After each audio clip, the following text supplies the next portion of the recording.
Hello. Just going to wait a couple minutes to see if anybody comes on.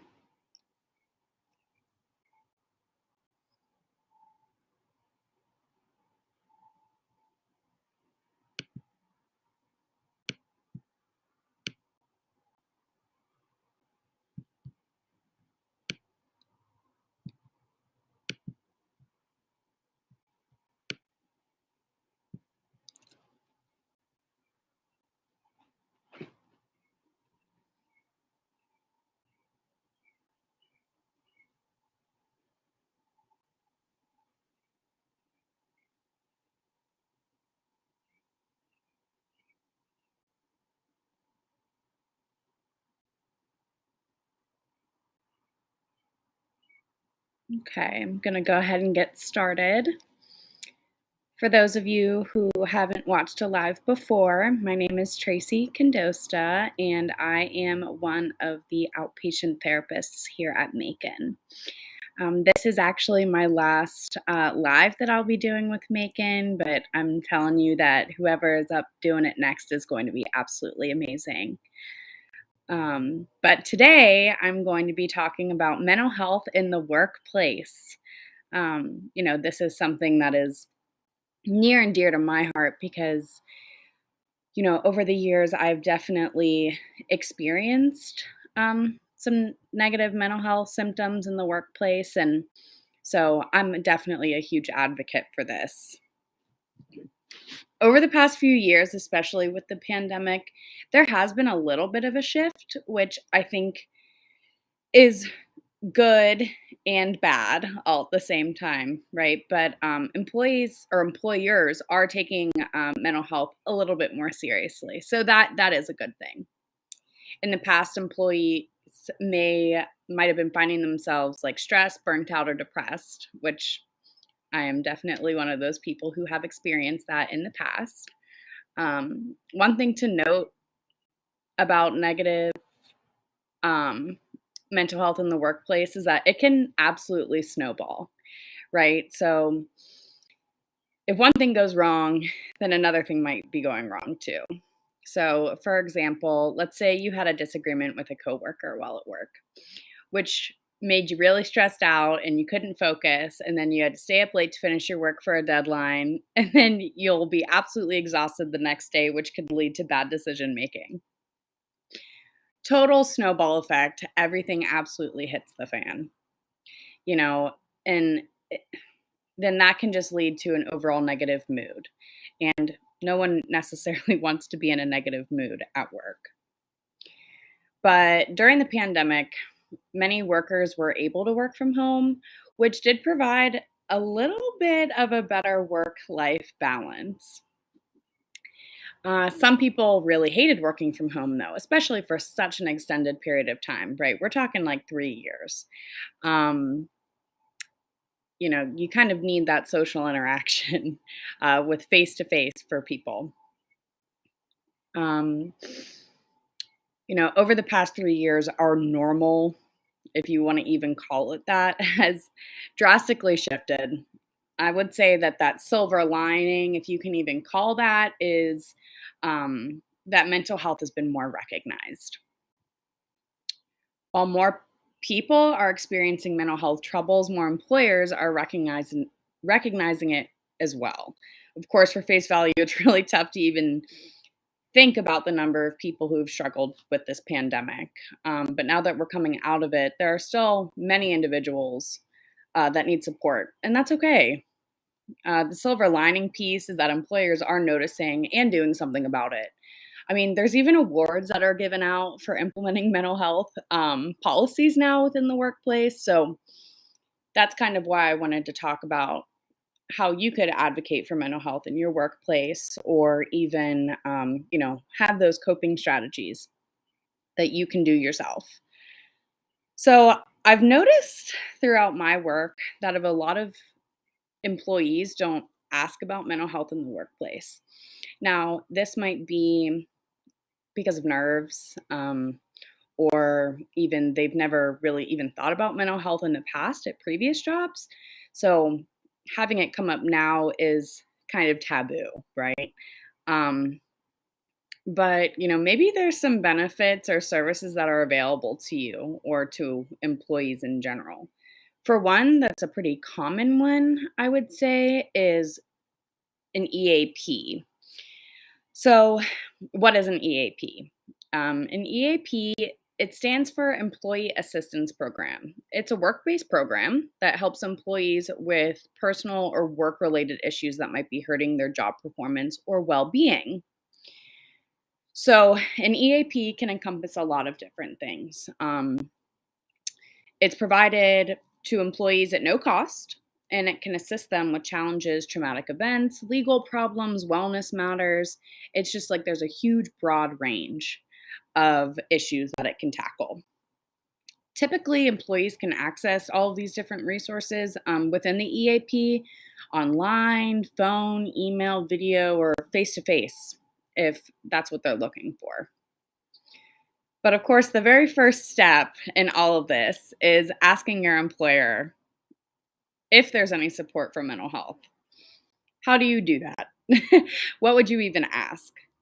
Um, so let's say you're interviewing for a job, right? Um, at the end of the interview, typically they may ask, "Do you have any questions for me?" And this is a perfect time for you to ask, "Are there any mental health benefits, like an EAP or mental health days?" Of course, this can be absolutely terrifying to ask in an interview, but it might also be a form of advocacy as well, not only for yourself, but other employees that are there, making mental health noticed. Um, let's say you've already been at this job, right? And you're starting to notice some stress and anxiety and things like that. You could ask a coworker or a manager, have I've never really asked, is there any benefits for employees for mental health? Uh, you know, I think no matter what, kind of starting the conversation can be really scary, but also kind of getting that ball rolling, there may be things available to you that you never thought were even there. Another question is, what if my employer doesn't offer anything for mental health? This is always a really sad question because more places should offer things for mental health and it should be taken more seriously. But, that all being said, there are some options. One being, you can ask your employer or your manager why there isn't anything for mental health or any mental health benefits. You could create your own mental health days. Take some time off for vacations, putting in that time for you to get that break. There's also mental health questionnaires that you can do on your own. These can help gauge how you're doing mentally if you aren't totally sure. Because, a lot of times we're kind of feeling just content, right? Or we're feeling blah or meh. And we're like, oh, well, nothing's actually wrong. But I don't think I'm necessarily happy either, right? We can kind of be in this weird sort of in between state. So that's where a mental health questionnaire, like a quick, 10 question thing, can kind of help sort some of those thoughts and feelings out. You can find these online. You could do a quick search. Of course, whenever you go to an office, like a mental health office like Macon, um, there are more in depth sort of questionnaires there as well. Another thing is to call the back of your insurance card. They can help you find support as well, something that's in network for you, so that you're able to, find that support that you really need, depending on what you're looking for. Next question is, can I promote mental health at work? So, yes, there are some things that you can do outside of work, but there's also things that you can do at work as well. For one, participating in an employer sponsored activities and programs. So, this might be a retreat, a luncheon, a ball game, even. I've seen that before. Um, Take a look to see what's offered at your job. I think with larger companies, there's um, more available, so to speak, but, take the time to ask. It does build morale, and I think it's always a good thing to get involved in that way.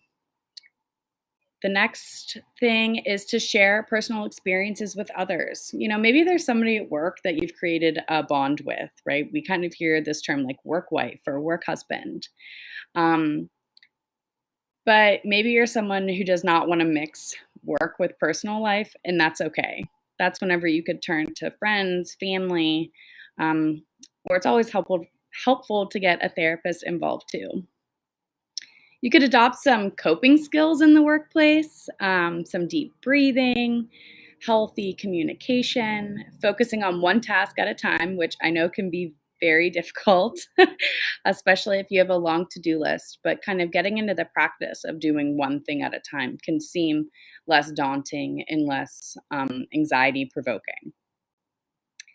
And also using positive self talk. We can definitely get on this role of feeling bad about ourselves and thinking that we're not doing enough or um, we're not quick enough, we're not efficient enough.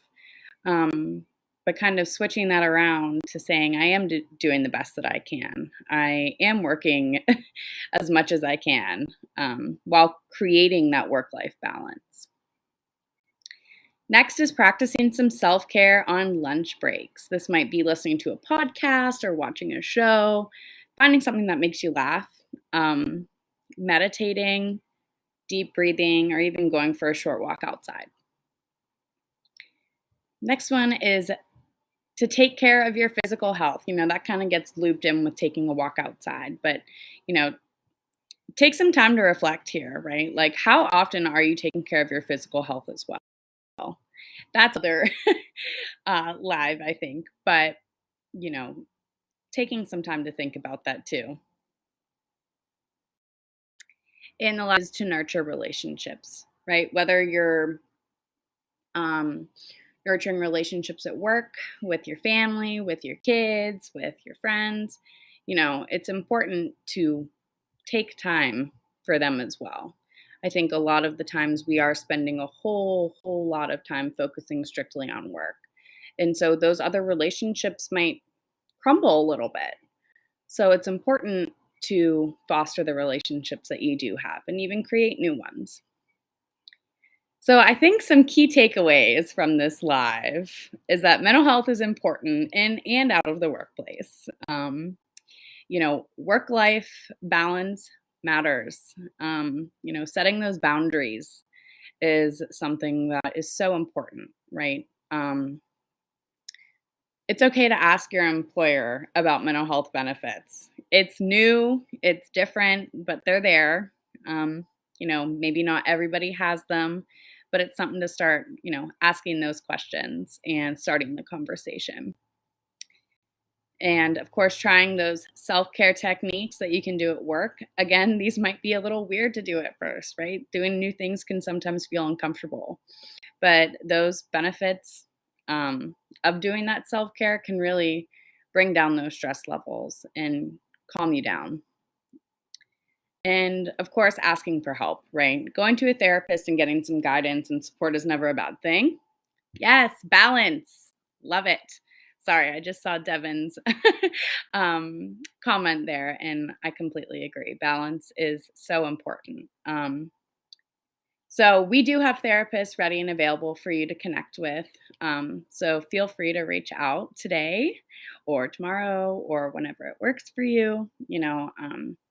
Getting some help and getting some guidance and some confidence boosting to start that conversation in your workplace um, is a great thing to do. So thank you so much for checking in today. It's a beautiful day here in Pittsburgh. I think I'm going to go sit outside and do some of my own self care. Have a great rest of your night. Thanks, guys.